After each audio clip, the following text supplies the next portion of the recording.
Hi, I'm Skinny Cheeks. Update 44 is almost here, so let's break down some of the big gear set changes that will have a big impact in PvE.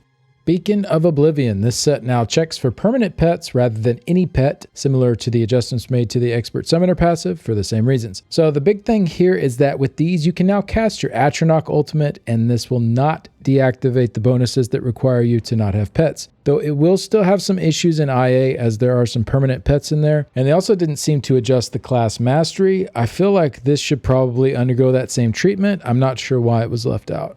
Next up is Tarnished Nightmare. This set now has a 1.3 second delay before it deals damage. So this won't really change much for those using it in PvE. This is a PvP change. Next up, Pyrebrand fixed an issue where this set could critically strike despite having built-in damage modifiers, reduce the damage from the damage over time effect by about 18%, increase the damage from the area effect by about 5%. Fixed an issue where the damage over time effect had a higher chance to apply burning than intended. Welp, rest in peace, Pyrebrand. Hope you DKs enjoyed it while you had it. If we compare the update 43 to 44 results with this set, Antonio was getting 16.5k DPS from it, which got him a really nice 135k parse. Well, he's now getting 6.5k DPS from it, which is barely over half of what Reliquin is doing. Just an insane nerf to the power here. And once again, instead of taking something that they think is overpowered and adjusting it gently, they smashed the nerf hammer down on it from two different angles. They decided that not allowing it to critically strike was not enough of a nerf. No, we're also going to reduce the damage by 18%. Stuff like this just doesn't make a lot of sense. Why not try one or the other first and see how it feels before just absolutely burying the set? Sorry DKs, at least for PvE purposes, not really much reason to run this one anymore. Next up is Stormfist. Fixed an issue where this set's final damage hit was adding damage based on its item level in addition to scaling with a percentage of your weapon or spell damage. This fix will result in a damage decrease of a maximum of 8470 base damage. So a lot of people were confused on this one. Essentially, the base tooltip had an extra 8470 damage that it shouldn't. This made looking at the tooltip at 1k weapon and spell damage like we normally do look absolutely absurd. But no matter how high your weapon and spell damage gets, that extra 8470 that this set wasn't supposed to have was still staying the same. So up around your typical DPS weapon and spell damage levels, this does have a smaller overall percent of a hit than it might look like initially at that 1k weapon damage level. However, all that said, it is still a big nerf, and Stormfist was not overperforming by any means. I'm all for fixing bugs, but why not readjust the set after the bug fix? The proc damage needed to be fairly high to offset for that one-piece stamina recovery on it, and since it had the high proc damage, it was still a good option even with the 0 DPS gain from the one-piece bonus. So as it is now, after the nerf, there really isn't much reason to use this for DPS over other options we have available. So like I said, I'm all for bug fixes, but there probably should have been some adjustments made too. Feels bad, man. Next up is Merciless Charge. This set now increases your damage done with direct damage attacks by up to 12% rather than up to 560 flat damage. So they came out and said this was pretty much done to make it a bit more universal and not elevate multi-hit abilities like Flurry as much as it currently is. So this makes it synergize a bit better with the two-handed skill line, and I actually prefer this direction overall. It's going to be a pretty big nerf for setups with lots of small hits of direct damage, because when you add a flat amount to smaller numbers, that's generally going to be a lot better than a percent boost. So stuff like status effects and passive hits of direct damage, these are going to take a bit of a hit, but stuff like Wrecking Blow and Executioner, the hard-hitting direct damage abilities, these will see a small increase from what they were before with this set. I do think they probably could have gone up a tiny bit more here, maybe to 15%, but it definitely seems like it's going to be a strong option to slot on many setups that are focusing on direct damage. Cortec did some tests here running Wrecking Blow and Executioner. This one here was on the Warden. He also set it up on the Dragonite and got some good results there as well. So vMA two-hander, definitely still a solid set. Just looks like it will be used a little bit differently to max out the results, and some of the previous setups with it using rapid strikes and lots of small direct damage procs, these are going to lose some DPS.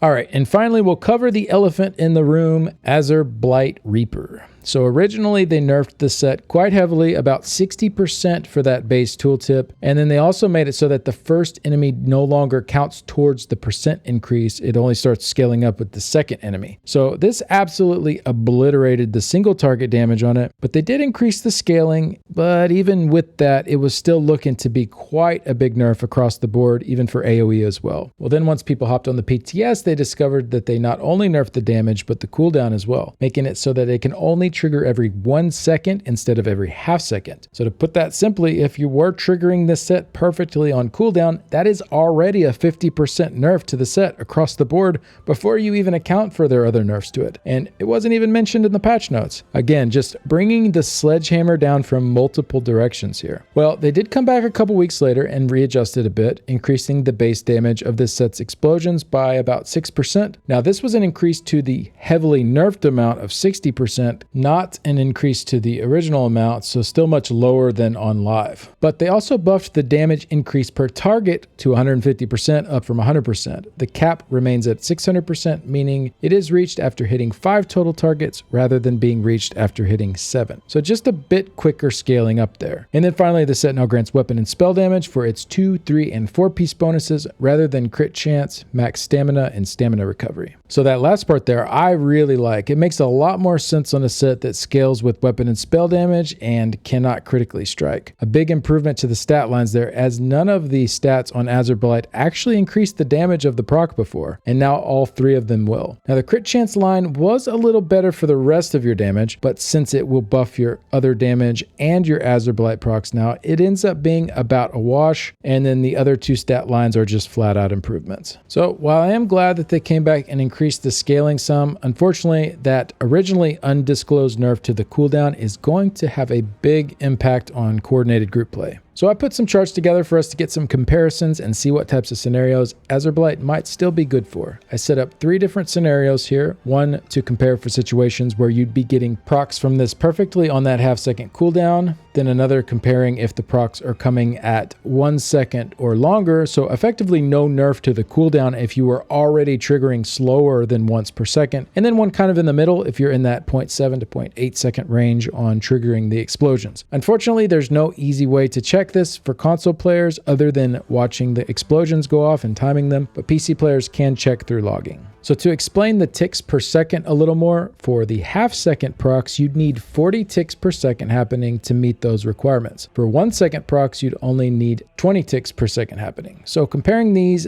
little charts show how many ticks per damage dealer would be required to hit these amounts. So obviously it's much easier to get to that 1 second cooldown now than it was to get to the half second before, and should be comfortably doable with just 3 or 4 damage dealers, I think, depending on which skills they're running. So let's start with the far left, comparing the maxed out cooldowns. This is the scenario where you will see the biggest nerf, and it is pretty hefty. Even at 3 consistent targets, you're still looking at about half the damage from Azureblight as you would have gotten before. Now, considering how crazy strong Azureblight was, even cutting that in half for a fight like the triplets in Halls of Fabrication, for example, well, if I had to bet on it, that's probably still the strongest set you can throw onto 4 of your damage dealers. But past that, you probably won't see any improvements to the proc speeds, and you'd want to run something else on the rest of your damage dealers. Now, this is all theoretical right now, just educated guessing. We'll have to see how it plays out in practice once the patch hits and we're actually able to test this with trial groups. But no matter how you spin it, in this kind of scenario, DPS will be way down. For most fights, I don't see Azureblight being worth it, as there just aren't that many that have a consistent 3+ targets, aside from trash encounters. But for those high target fights that do exist, I guess the heavily nerfed version is still probably going to be the best option.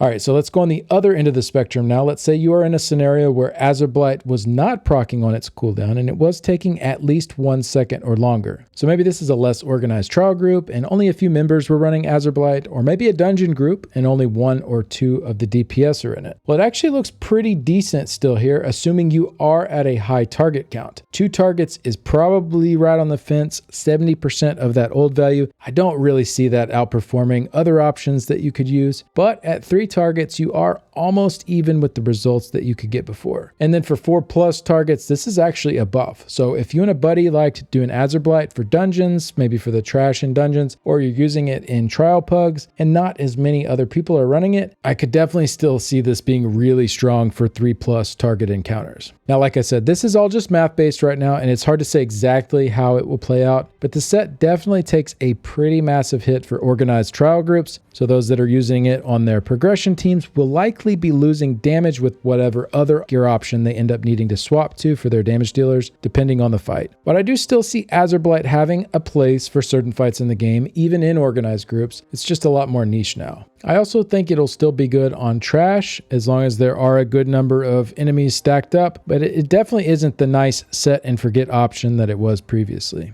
So I'm sorry I couldn't give you more of a straightforward answer here with Azureblight. It is a bit more complicated than Azureblight bad or Azureblight good, but hopefully the charts that I shared can help you better decide for you if it is still a set worth running.